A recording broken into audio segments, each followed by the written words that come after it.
جو شرکا تھے آزادی مارچ کے، عورت آزادی مارچ کے، ان پر پتھراؤ کیا گیا ہے، ان پر چھڑیاں پھینکی گئی ہیں اور ان کے اوپر جوتے بھی پھینکے گئے ہیں۔ یہ تو ہم obviously اس کلچر میں، اس معاشرے کے اندر رہتے ہوئے ہم یہ تو ہونے نہیں دیں گے. ہم اپنا پورا قانونی آئینی اختیار استعمال کریں گے اس کی روک تھام کے لیے. عورت کبھی بھی برابر نہیں ہو سکتی، اللہ نے برابر پیدا نہیں کیا. ایک ہے آزادی اور ایک ہے آوارگی. جو ہوتی ہیں گھر کی زینت ہوتی ہیں، گھر میں بیٹھنا چاہیے. عورتوں کا یہ بڑا غلط ہے، یہ جو کر رہی ہیں ساری عورتوں کی بے عزتی ہو رہی ہے. فیمنزم کیا ہے؟ یہ ایک ایسا لفظ ہے جس کے استعمال سے لوگ گھبراتے ہیں. خواتین اور مرد دونوں اپنے آپ کو فیمنسٹ کہنے سے کتراتے ہیں. جو ابھی سلوگن چل رہا ہے اس کو سپورٹ نہیں کرتی. لیکن عورت کو بھی تو اتنی بے حیائی نہیں پھیلانی چاہیے. عورت عورت ہے، ختم بات. آخر کیوں؟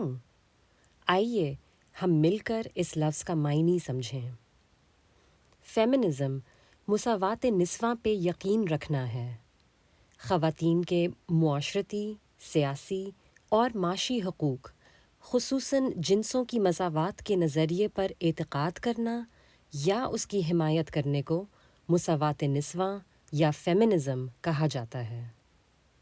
مساوات نسواں پر یقین کرنا اس حقیقت کو ماننا ہے کہ کسی بھی انسان سے جنس کی بنیاد پر تفریق کرنا یا ان کے حقوق چھیننا غیر انسانی سلوک کے زمرے میں آتا ہے، اور یہ جنس کی بنیاد پر ہونے والی تفریق پاکستان کے آئین میں دیے گئے بنیادی انسانی حقوق کے بھی خلاف ہے. یہ تو ایک بہت ہی سادہ اور صاف سی بات لگ رہی ہے. فیمنزم یعنی کہ مساوات نسواں کا مطلب عورتوں کو مساوی حقوق دینا، یعنی کہ ایکوالٹی قائم کرنا، یا عورتوں کے ساتھ ان کی جنس کی وجہ سے ہونے والی تفریق کے خاتمے کا مطالبہ کرنا ہے. تو پھر گھبراہٹ کس بات کی؟ اکثر سننے میں آتا ہے کہ فیمنسٹ ہونا مرد دشمنی ہے. فیمنسٹ مردوں کو دبانا چاہتی ہیں، ان سے ان کے حقوق چھیننا چاہتی ہیں. مطلب ہے کسی مرد کی ضرورت نہیں ہے، وہ خود ڈراپ ہو، جہاں انہوں نے جانا اپنے کام خود کرے، اپنی چھپکلیاں خود ماریں. ان باتوں کی وجہ سے بھی لوگ فیمنسٹ لفظ سے ڈرتے ہیں اور اس نظریے کو برا سمجھتے ہیں. یہ سوچ غلط ہے. مساوات نسواں کا مقصد کسی سے بھی ان کے حقوق چھیننا نہیں ہے. مرد اور عورت ایک صحت مند معاشرے کے اہم ستون ہیں اور ان کا مضبوط ہونا ضروری ہے. اگر ایک ستون کمزور پڑ جائے تو پوری عمارت خطرے میں پڑ جاتی ہے. عورتوں کا ستون کمزور اور کھوکھلا ہو گیا ہے. اس وجہ سے دوسرے ستون پہ اور زیادہ بوجھ پڑ رہا ہے، جس کی وجہ سے وہ بھی ایک دن کمزور پڑ جائے گا. معاشرے کی صحت کے لیے عورتوں کو طاقتور بنانا تعلیم کے ساتھ، مالی خود مختاری کے ساتھ اور صحت کی دیکھ بھال تک رسائی کے ساتھ ہم سب کا فرض ہے. انسان ہونے کے ناطے ہم فیمنزم جیسے لفظ سے اس لیے گھبراتے ہیں کیونکہ یہ ہمیں اپنے آپ کو بدلنے پر مجبور کرتا ہے، اور تبدیلی آسان نہیں ہوتی. اور یہ تسلیم کرنا کہ ہم غلط تھے، یہ بھی بہت مشکل ہوتا ہے.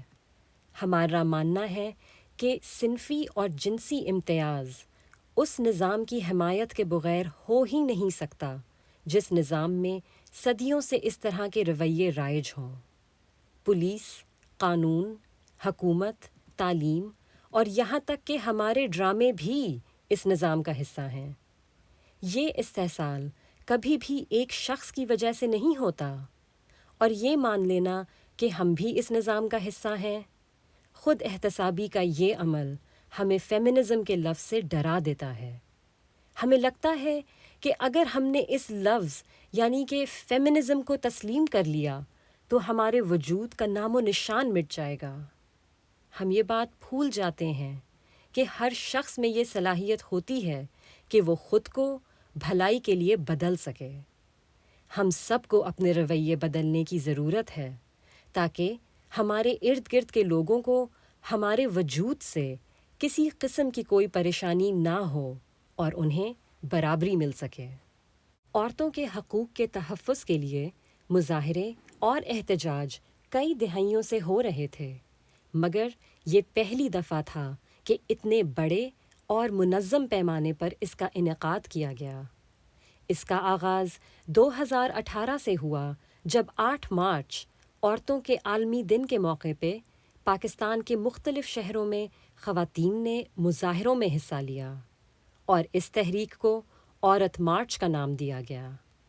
یہ مظاہرے کراچی، لاہور، اسلام آباد، فیصل آباد، حیدرآباد اور کوئٹہ جیسے شہروں میں ہوئے۔ مارچ میں خواتین پہ تشدد کے لیے احتساب کا مطالبہ کیا گیا۔ گھروں، اسکولوں، ہسپتالوں اور کام کی جگہوں پہ ہراسگی اور تشدد کا نشانہ بننے والی خواتین کی حمایت کرنے کا بھی مطالبہ کیا گیا۔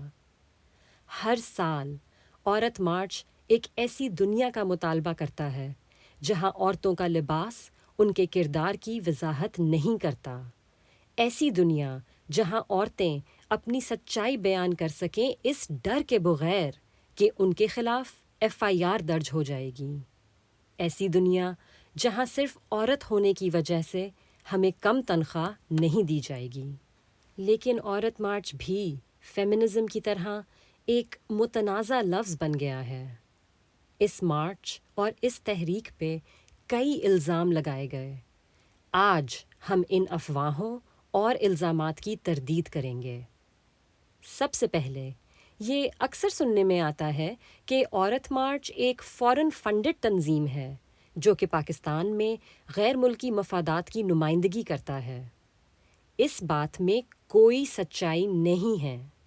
عورت مارچ کسی بھی حکومت، سیاسی پارٹی، تنظیم یا کارپوریشن سے کسی بھی قسم کی فنڈنگ قبول نہیں کرتا، نہ ہی عورت مارچ کسی بھی حکومت، تنظیم، کارپوریشن یا جماعت کے ساتھ منسلک ہے۔ نہ ہی عورت مارچ ایک NGO ہے جس کے کوئی تنخواہ پر ملازم ہو۔ عورت مارچ عورتوں کے حقوق کے لیے آواز اٹھاتا ہے اور عورتوں کی ہی محنت اور ہمت کے بلبوتے پہ چلتا ہے۔ ہمارا ایک چھوٹا سا ڈبہ ہوتا ہے جس میں ہم ہر سال دلی لگاؤ سے فنڈز اکٹھا کرتے ہیں۔ عورت مارچ پہ اکثر یہ الزام بھی لگایا جاتا ہے کہ یہ صرف اپر کلاس کی امیر لڑکیوں کا مشغلہ ہے اور ان کی بے بنیاد مطالبات کے لیے بنایا گیا ہے۔ عورت مارچ پاکستان کی ہر عورت کا مارچ ہے، چاہے وہ کسی بھی طبقے، کسی بھی فرقے، کسی بھی مذہب یا کسی بھی پیشے سے تعلق رکھتی ہوں۔ ہمارا منشور اور ہمارے مطالبات اس بات کی گواہی دیتے ہیں کہ یہ مارچ پاکستان کی تمام عورتوں اور پسماندہ طبقات کے لیے ہے۔ ہم نے ان اشد ضروری مسائل پر روشنی ڈالی ہے جن کا شکار ہمارے مزدور اور پسماندہ طبقات سے تعلق رکھنے والے بھائی بہن ہو رہے ہیں۔ مثال کے طور پر اشیاء خوراک کی قیمتوں میں اضافے کا خاتمہ، صحت کے بجٹ میں کٹوتی، کم سے کم اجرت میں اضافے کا مطالبہ، یہ ساری باتیں مزدور طبقے کی خواتین اور صنفی اور جنسی اقلیتوں کے لیے بہت اہمیت رکھتی ہیں۔ ایک اور مثال میں عورت مارچ کا یہ مطالبہ ہے کہ کام کی جگہ کے دائرۂ کار کو خود مختار ٹھیکیداروں اور غیر رسمی اور ذیلی ٹھیکیداروں تک بڑھایا جائے تاکہ ان سب لوگوں پر بھی کام کی جگہ پر ہراسگی کے قانون کا اطلاق ہو سکے۔ ہمارا یہ مطالبہ مزدور اور نوکری پیشہ افراد کے لیے بہت اہمیت کا حامل ہے۔ اس کا مقصد ان اثر و رسوخ پہ توجہ دلانا ہے جس کا اس مزدور یا نوکری پیشہ طبقے کو روزانہ سامنا رہتا ہے۔ عورت مارچ کی لیڈی ہیلتھ ورکر ایسوسی ایشن نے توثیق اور انڈورسمنٹ کی ہے اور مارچ میں فیمنسٹ کلیکٹیو، ویمنس کلیکٹیو اور ویمن ڈیموکریٹک فرنٹ جیسی مختلف تنظیموں نے شمولیت اختیار کی ہے۔